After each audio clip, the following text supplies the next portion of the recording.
All right, now the other flip side of that is, you know, when you take and make a move like this, you have to take pieces out too.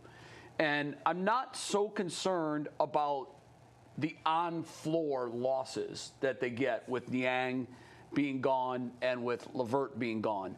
I'm really concerned about what the loss of Niang in that locker room is going to mean, because I don't know. I mean, he might be one of the most liked guys in the locker room. He was very popular with his teammates.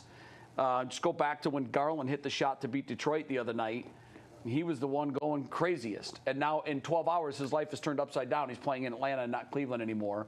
And they're going to miss him. And I'm sure that, you know, it's going to be odd for them when they walk in the locker room the next time and they look around and there is no big guy standing there. There is no Niang that they've loved for all this time.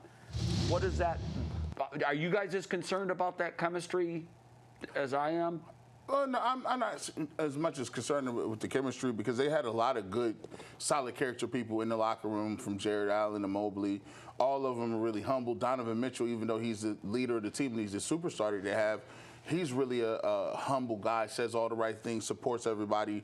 So I think for me, you know, my heart goes out to him a little bit, because it's tough to be on a team that is breaking records in the top team in the league, and you're thinking about the playoffs and matchups and different things like that. And then the trade comes in and you're just like, oh, yeah, I'm going to be traded to where? And it's tough, because you have such expectations for what you're going to do, and you're close to those guys. So shout out to Georges Niang and Caris LeVert, because, I mean, they were a part of the people that got the Cavs where they are. And I don't know if they'll do it, but if the Cavs did win a championship, hopefully they look out for them and bless them with that championship hardware. It's important. It's surely important. And look no further than the Guardians, who keep bringing Austin Hedges back, even though he's not very good. But because of what he means to that clubhouse, you know, George, in a way, was sort of their Austin Hedges, although more skilled and more talented and more of an impact on the floor. But you know, the Guardians are a really young team. They're always a young roster. This Cavs team really isn't that young anymore. They've experienced some things. They've been to the playoffs. So I think it will be okay. I'm not as concerned about it maybe as we tend to make it. On-court production matters more than if you like each other or not in the locker room. And on top of that, DeAndre Hunter has got a great reputation. He's a good guy. And I don't think that he's going to come in and cause any problems or anything like that. I think he's going to fit right in, sort of the culture that Donovan has built and Darius has built and Jarrett. These are pretty chill guys. They're easy to get along with, and I think DeAndre is going to fit right in. I think it's a little bit overblown. Yes, chemistry is important. Yes, it matters. But what can you do on the court? That matters a whole lot more. Mike, you're around these guys a lot. You go to the games. You talk to them after the games. Am I overstating Niang's importance to the chemistry of this particular group?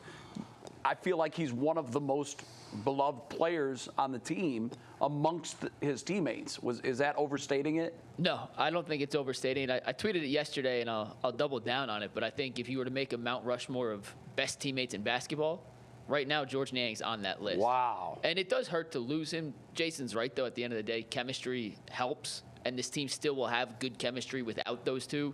They still have Tristan Thompson. Donovan was the leader of the locker room. Darius, Evan, all those guys get along great. So losing Niang and LeVert certainly takes away from the chemistry that they've developed over the first 50 games.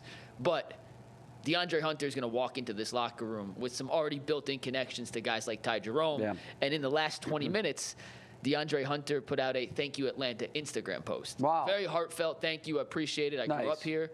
The first comment on that Instagram post was Ty Jerome, who said, yeah, shut up, come play some defense. So I think DeAndre is going to fit right in with this group, and it's good that he is Ty Jerome, one of his best friends from their college days together.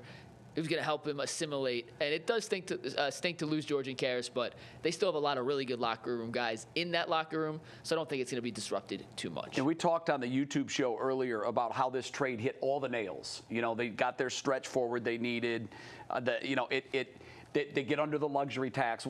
They didn't give away the 31. The other thing to me was Ty Jerome is a big piece moving forward. He's still here. Yeah. Like the only thing that I can look at this and say I hope this works out is the chemistry. Other than that, It's just amazing how Kobe pulled off this trade. Shout out to him. We've man. been sitting here for 3 weeks saying we didn't think that move existed. Yeah. We didn't think that there was a possibility to achieve all of that stuff, and Kobe did it. And he did it in a way where he kept his core, kept his picks, and now the Cavs, I think they're right there with the Celtics. All right.